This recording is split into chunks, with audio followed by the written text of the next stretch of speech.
Hi hello friends, welcome back to our channel. ಸ್ನೇಹಿತರೆ, ಚಿನ್ನದ ಬೆಲೆ ದಿಢೀರ್ ಕುಸಿತ ಕಾಣುವ ಸಾಧ್ಯತೆ ಇದೆ ಅಂತ ಹೇಳಲಾಗ್ತಿದೆ.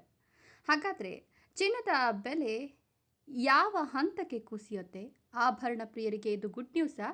ಇದರ ಬಗ್ಗೆ ಒಂದಷ್ಟು ಡೀಟೇಲ್ಸನ್ನು ಕೊಡ್ತಾ ಹೋಗ್ತೀನಿ. ಚಿನ್ನದ ಮೇಲೆ ಹೂಡಿಕೆ ಮಾಡಲು ಕಾಯ್ತಿದ್ದಂತಹ ಗಂಡಸರಿಗೆ ನಿಜಕ್ಕೂ ಕೂಡ ಇದು ಸಿಹಿಯ ಸುದ್ದಿನ. ಇದರ ಬಗ್ಗೆ ಹೇಳ್ತಾ ಹೋಗ್ತೀನಿ. ಅದಕ್ಕಿಂತ ಮೊದಲು ನೀವಿನ ನಮ್ಮ ಚಾನಲನ್ನು ಸಬ್ಸ್ಕ್ರೈಬ್ ಮಾಡಿಲ್ಲ ಅಂದರೆ ನಮ್ಮ ಚಾನಲನ್ನು ಸಬ್ಸ್ಕ್ರೈಬ್ ಮಾಡ್ಕೊಳ್ಳಿ. ಹಾಗೆ ಪಕ್ಕದಲ್ಲಿ ಬರ್ತಕ್ಕಂಥ ಬೆಲ್ ಐಕಾನ್ ಮೇಲೆ ಮರೆದೇ ಕ್ಲಿಕ್ ಮಾಡ್ಕೊಳ್ಳಿ.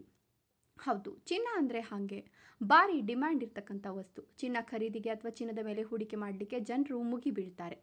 ನಮ್ಮ ಭಾರತೀಯ ಜನರ ನಂಬಿಕೆಯ ಪ್ರಕಾರ ಚಿನ್ನದ ಮೇಲೆ ಹೂಡಿಕೆ ಮಾಡೋದ್ರಿಂದ ಚಿನ್ನದ ಹೂಡಿಕೆದಾರರಿಗೆ ವಿಪರೀತ ಲಾಭ ಆಗುತ್ತೆ ಅನ್ನುವಂತಹ ಒಂದು ರೀತಿಯ ಎಲ್ಲ ರೀತಿಯ ನಂಬಿಕೆಗಳನ್ನು ಇಟ್ಕೊಂಡಿದ್ದಾರೆ.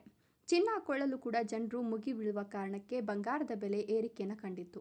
ಇನ್ನು ಆಭರಣ ಪ್ರಿಯ ಮಹಿಳೆಯರ ಪಾಲಿಗಂತೂ ಈ ಒಂದು ಆಭರಣದ ರೇಟ್ ಜಾಸ್ತಿಯಾಗಿದ್ದು ಚಿಂತೆಗೀಡಾಗುವ ವಿಷಯ ಅಂತಲೇ ಹೇಳಬಹುದು. ಹೀಗಿದ್ದಾಗಲೇ ಚಿನ್ನದ ಬೆಲೆ ಭಾರಿ ಕುಸಿತ ಕಾಣುವ ಸಾಧ್ಯತೆ ಇದೆ ಅಂತ ಹೇಳಲಾಗ್ತದೆ. ಹೌದು, ಚಿನ್ನದ ಬೆಲೆ ಇದೀಗ ಕುಸಿತ ಕಾಣ್ತಕ್ಕಂಥ ಎಲ್ಲ ಲಕ್ಷಣಗಳು ಕಾಣ್ತಾ ಇದ್ದು, ಒಂದು ವರ್ಷದಲ್ಲಿ ಚಿನ್ನದ ಬೆಲೆ ಭರ್ಜರಿಯಾಗಿ ಏರಿಕೆಯನ್ನು ಕಂಡು ಜನರು ಶಾಕ್ ಆಗಿ ಹೋಗಿದ್ರು.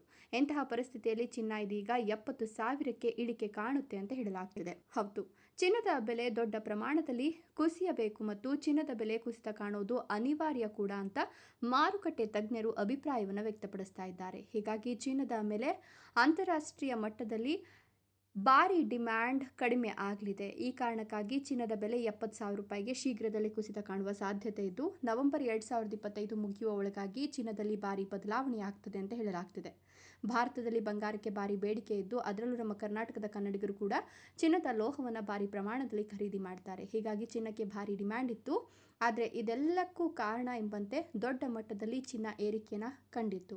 ಆದರೆ ಇದೀಗ ಚಿನ್ನದ ಒಂದು ಬೆಲೆಯಲ್ಲಿ ಕುಸಿತ ಕಾಣಲೇಬೇಕು, ಅದು ಮಾರುಕಟ್ಟೆ ತಜ್ಞರ ಅಭಿಪ್ರಾಯ ಕೂಡ ಆಗಿದೆ. ಹೀಗಾಗಿ ನವೆಂಬರ್ ಹೊತ್ತಿಗೆ ಚಿನ್ನ 70,000ಕ್ಕೆ ಇಳಿಕೆಯಾಗುತ್ತೆ ಅಂತ ಹೇಳಲಾಗ್ತಿದೆ.